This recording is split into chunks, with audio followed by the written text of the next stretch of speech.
بسم اللہ الرحمن الرحیم۔ پیارے دوستو، بنی اسرائیل میں دو بھائی تھے جن میں ایک مسلمان اور دوسرا کافر تھے۔ دونوں دریا کے شکاری۔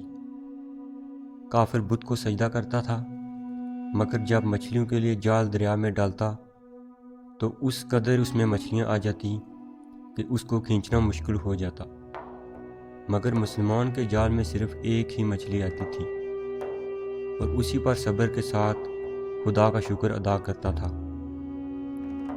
اتفاقاً ایک روز اس مسلمان کی بیوی اپنے مکان کی چھت پر گئی تو اس کی نظر کافر کی بیوی پر پڑی، جو زیور اور بہترین لباس کے ساتھ آراستہ تھی۔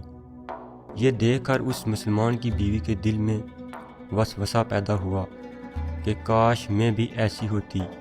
تو کافر کی بیوی بولی، تو اپنے شوہر کو آمادہ کر کہ وہ بھی میرے شوہر کے معبود کی پرستش کرے، اسی کی عبادت کرے، تاکہ تو بھی مالدار ہو جائے۔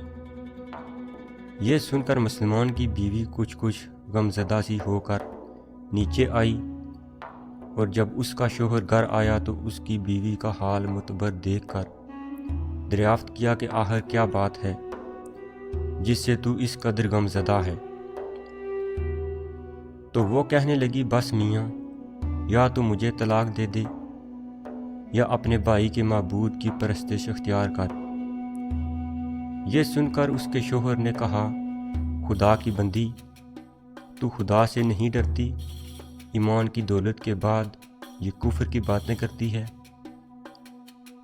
تو عورت بولی، بس مجھ سے اب زیادہ باتیں نہ بناؤ، میں ننگی بھوکی نہیں رہ سکتی، جبکہ دوسری عورتوں اور خصوصاً تیرے بھائی کی بیوی کو میں دیکھ رہی ہوں کہ وہ زیورات اور عمدہ لباس سے آراستہ ہے۔ جب اس مرد مومن نے دیکھا کہ عورت دریاہٹ پر اتر آئی ہے اور اس کا اصرار حد سے بڑھ چکا ہے، تو اس نے عورت کو تسلی دیتے ہوئے کہا کہ گھبرانے کی ضرورت نہیں ہے، میں کل سے کاریگروں اور مزدوروں میں جا کر محنت کر کے تجھے روزانہ 2 درہم دیتا رہوں گا، تو اس سے اپنی حالت درست کر لینا۔ یہ سن کر عورت کو کچھ تسکین حاصل ہوئی، اور سویرے ہی وہ مرد مومن مزدوری کی تلاش میں نکلا، لیکن کہیں اسے مزدوری نہیں ملی۔ یہ دیکھ کر وہ دریا کے کنارے پہنچا اور شام تک خدا یکتا کی عبادت کرتا رہا۔ رات کو جب گھر آیا تو بیوی نے دریافت کیا کہ آج تم کہاں تھے؟ تو وہ کہنے لگا کہ میں بادشاہ کی خدمت میں تھا، اس نے مجھ سے 30 دن کام کرنے کی شرط کی ہے۔ عورت بولی کہ آخر وہ بادشاہ تم کو کیا دے گا؟ تو اس نے جواب دیا کہ میرا بادشاہ بڑا کریم ہے اور اس کے خزانے مال و دولت سے بھرے ہوئے ہیں، وہ مجھ کو دے گا جو میں چاہتا ہوں۔ چنانچہ اسی طرح برابر وہ اپنے معبود برحق کی عبادت میں مصروف رہا۔ اور تیسری رات ہوئی تو بیوی نے کہا، سنو میاں، اگر کل تم نے مجھے مزدوری لا کر نہیں دی تو تم پر مجھے طلاق دینا لازم ہو جائے گا۔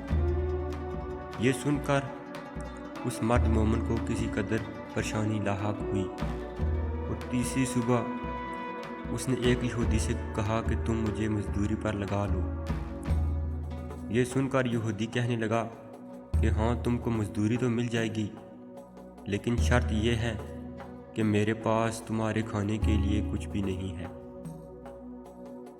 چنانچہ وہ مرد مومن روزہ کی نیت کر کے یہودی کے ساتھ ہو لیا، اور حق کے تعالیٰ کے حکم سے جبرائیل علیہ السلام 29 اشرفیاں ایک نورانی طباق میں لے کر اس کی بیوی کے پاس پہنچے اور کہنے لگے، میں بادشاہ کا قاصد ہوں، اسی نے یہ اشرفیاں لے کر مجھ کو تیرے پاس بھیجا ہے اور فرمایا ہے کہ تیرا شوہر ہمارے کام میں تھا، ہم نے اس کو نہ چھوڑا یہاں تک کہ اسی نے ہم کو چھوڑ دیا اور یہودی کے پاس چلا گیا۔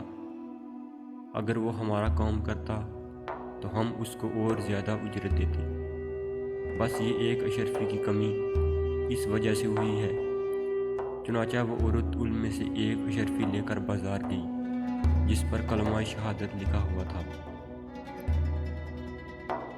صراف نے 1000 درہم اس کی قیمت عورت کے حوالے کر دی، اور شام جب مرد مومن گھر واپس آیا تو عورت نے اسے دریافت کیا کہ آج تم کہاں تھے؟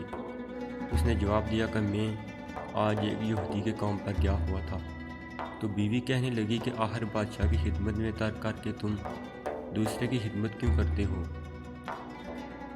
پھر اس نے اشرفیوں کا واقعہ سنایا، جس کو سن کر وہ مرد مومن روتے روتے بے ہوش ہو گیا، اور جب اس کو ہوش ہوا تو بیوی سے کہنے لگا کہ افسوس ہے کہ بادشاہ جہاں کی خدمت کا حق اپنے اوپر لازم نہ کیا۔ اس کے بعد اس شخص نے عورت کو چھوڑ دیا اور پہاڑوں پر چلا گیا، جہاں خدا کی عبادت میں مصروف رہ کر اس کا انتقال ہو گیا۔ حق تعالیٰ